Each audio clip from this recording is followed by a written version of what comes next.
Well, sometimes I look back and I just wonder, what were we thinking? What was I thinking? We went for a long, long period of time with no resources. And when I mean no resources, I mean no resources. People told us we were crazy to go all in. You know, is this really going to work? I think some of the most beautiful things can emerge through trial and through difficult times.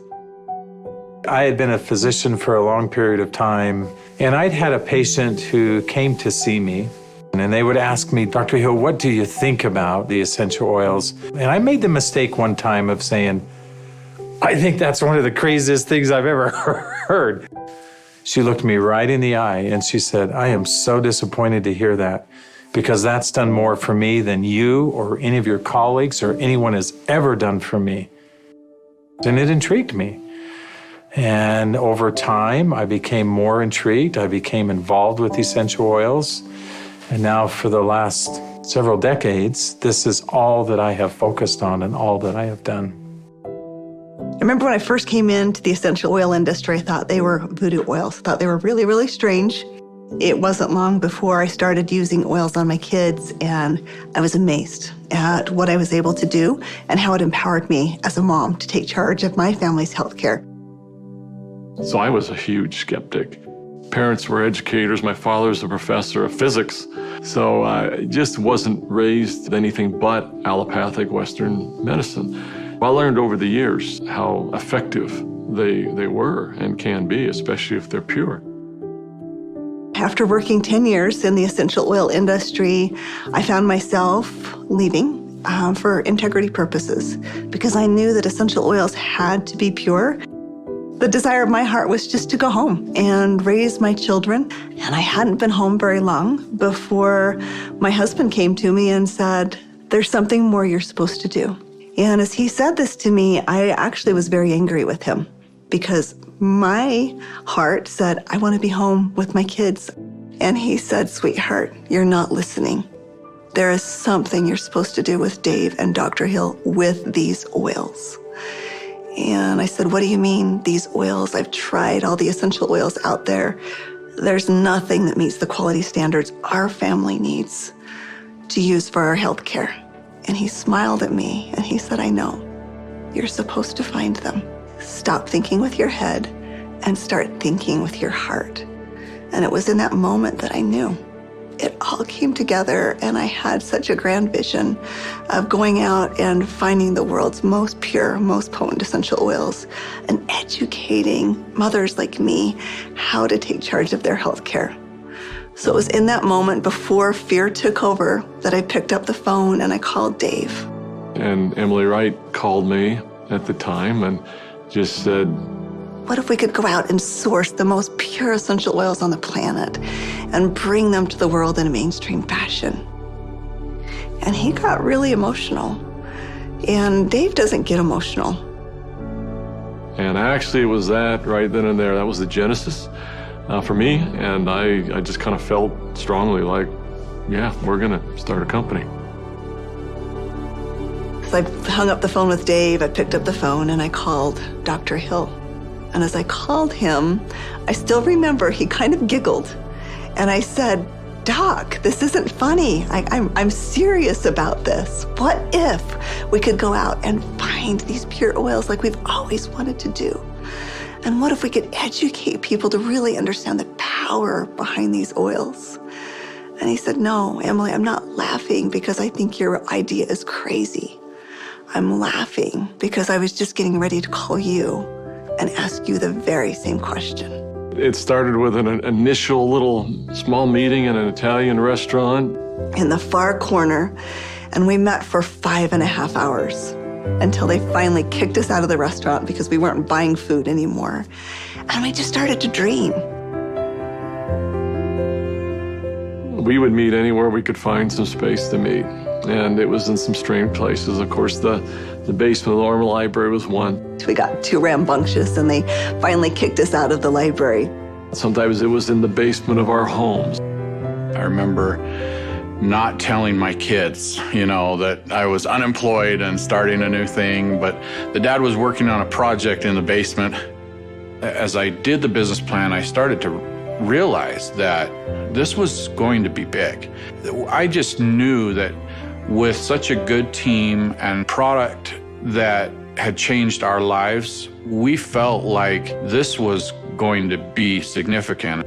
So as we began in the spring of 2008, that's when we had a massive falling out with the housing market in the United States. And there was a lot of panic and a lot of fear.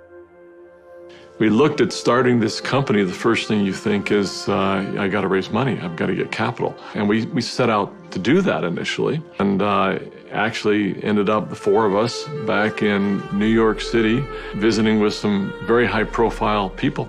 And as we gathered together that next morning at that conference table, and we've got, all of these Manhattan-style managers that are meeting with us, and they quizzed us for hours. Finally, at the end of the day, they looked at us and they said, "We believe that your business model is going to work. We believe that you will be successful, and we want to fund your venture.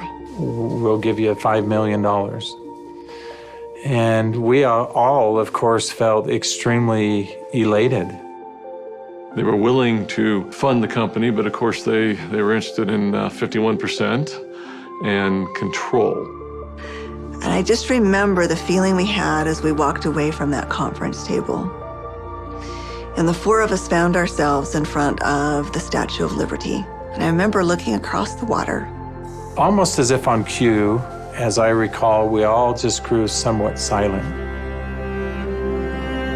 And as we looked out over the water, and I looked at the Statue of Liberty, what rung true to me is we're doing this to give people freedom.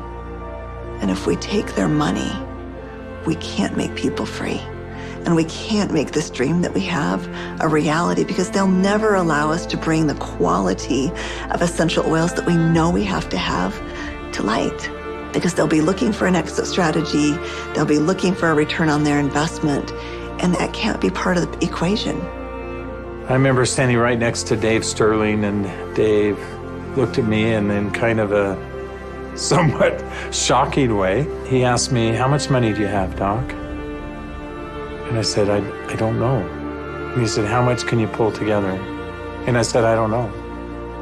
And he asked each one of us in succession, and before we left the park that afternoon, we had made the decision that we were unable to take any resources from anybody, and instead, we would all leverage everything we have. We took the equity out of our homes, we cashed out 401ks, we liquidated everything we owned in order for this dream to come to fruition. And so as I expressed this to my wife, I remember very clearly, she just looked at me and said, "Well, I trust you. You'll take care of us, and we'll be fine." And we had family members even come to us to say, "You're foolish. Your family is going to be homeless." So we went all in, everything. We didn't hold anything back. We thought it would be for just a couple of months that we went without any income, but it was 13 months. Those final months, we're eating almonds and yogurt and telling our kids they can't go to dance practice and they can't play sports because we don't have enough money. But having that belief that it was all going to be worth it.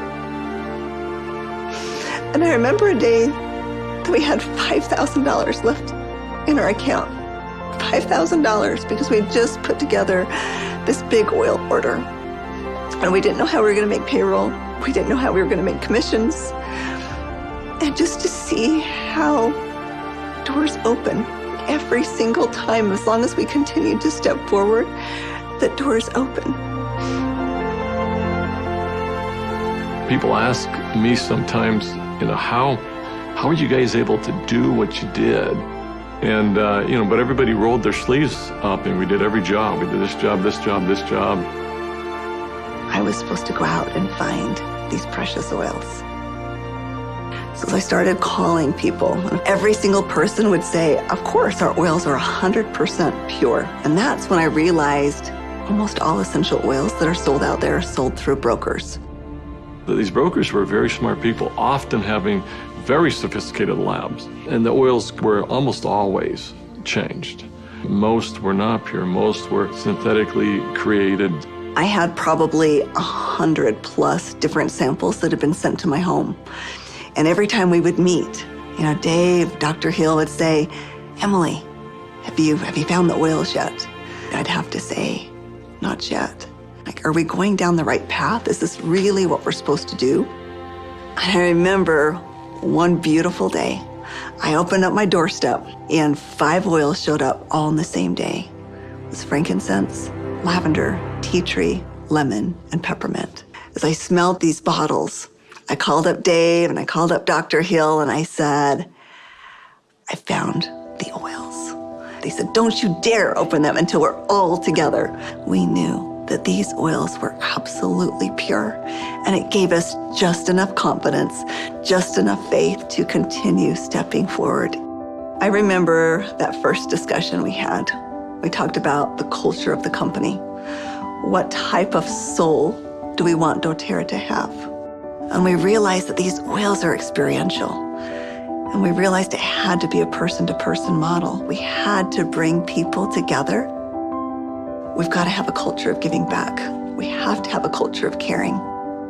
Locking arms with the people who are putting the seeds in the ground, who are harvesting these products.